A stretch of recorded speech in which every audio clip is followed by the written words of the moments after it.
Simon Sinek is famous worldwide for encouraging people to inspire each other.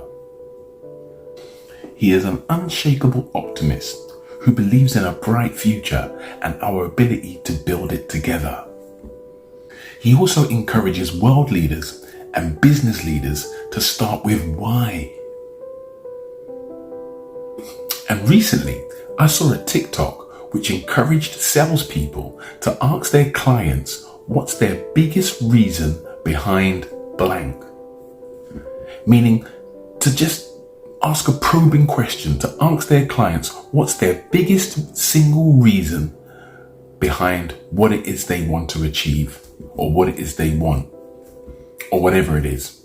What's their biggest motivation? What's their biggest reason behind blank? And it got me thinking. In the science of criminology, detectives, even in TV shows, Columbo, Sherlock Holmes, Miss Marple, you name it, Poirot, in order to identify the guilty party in the crime, often one of the key components to consider is the motive. And motive is short for motivation. And motivation is synonymous with a person's why, the reason behind why they did what they did. And then it caused me to take an inward step and ask myself, what are my motivations? What motivates me? And to be honest, the single thing that motivates me, and I'll be honest with you, believe it or not, and simply stated, is this: to do whatever it takes to make my queen the happiest person that ever walked this earth. Because a life without her is simply unthinkable. Her happiness means everything to me. And in this way, everything else that matters in my life fall into place. Everything else that matters in my life will fall into place. Yeah. Life without her is unthinkable. I cannot imagine my life without her. It gives me power. Just the thought of it, the thought of her being the happiest woman on this earth, is enough to inspire me to do whatever it takes to make it happen. Which gets me thinking about other people's motivations as to why they do what they do, assuming they've actually thought about it. Because often, when you're clear about why you're doing something, when you're clear about what your why is and what your purpose is,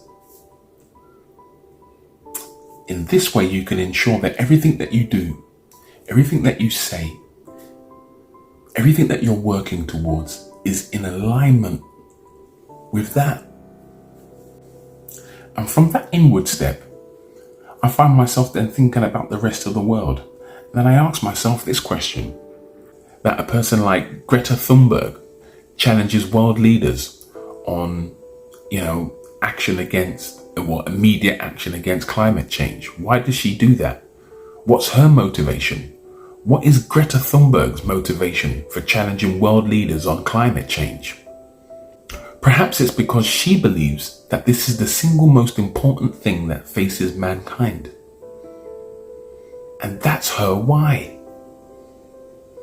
Can you see where I'm going here? In terms of taking an inward step to examine myself and my motivations, and then being able to understand other people's motivations and why they do what they do and why they want the things that they're going after. I've never been to Dubai. However, I've always admired it as a country. And then the question dawned on me, why did the Al Maktoum family decide to create Dubai in the way that we know it today? Why did the Al Maktoum family choose to lead Dubai in the direction for it to become the pioneering world destination that it is today? Why did they do that? Perhaps the motivation of the Al Maktoum family was the fact that they loved their people so much.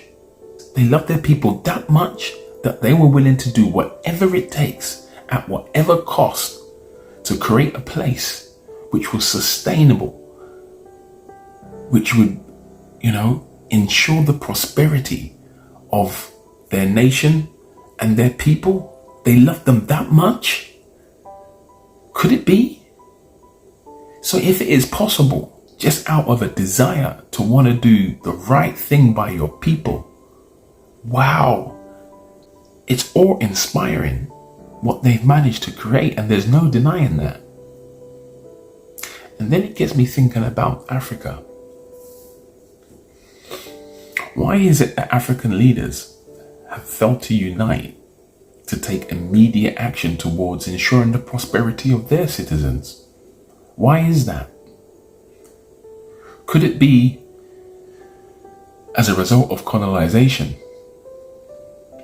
that in politics, the first and foremost priority is self-interest? Could that be the reason?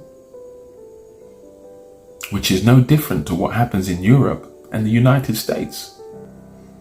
If we look at the politics for what it is and how it plays out, could it be that the reason African leaders have been unable or have failed to unite in the interests of ensuring the prosperity of their citizens and their nations is because the needs of the self outweigh the need of the many? Self-interest comes before anything else, which is no different to what happens in the West and in Europe. Could that be the reason? Then it led me to a wider thought, is that assuming your motivation, your why, our fundamental belief, then it got me thinking as to why is it that so many of us fear death? Why is that? And then as a result, we end up living a lifetime half-lived. Why? Where did that come from? Why is that? Why is that so many of us actually prioritize our fear of death? And then as a result, we end up living a lifetime half-lived because we're prioritizing what we need to do to ensure a prosperous or a safe afterlife. Can you imagine that? So what happens in the here and now takes second place to what we're trying to ensure is in place for when we die, because we're scared about what's going to happen, because we fear what condition we'll find ourselves in when we die, when we're no longer alive per se. It underpins so many of our decisions, and it underpins so many of the reasons behind why people do what they do and why we prioritize one thing over another. And for millions of us, this fear of death or our condition when we die takes priority over everything else. And then as a result, people end up living a life half-lived. And that saddens me. That moves me deeply. Yeah, that's all I have to say about that. What do you think?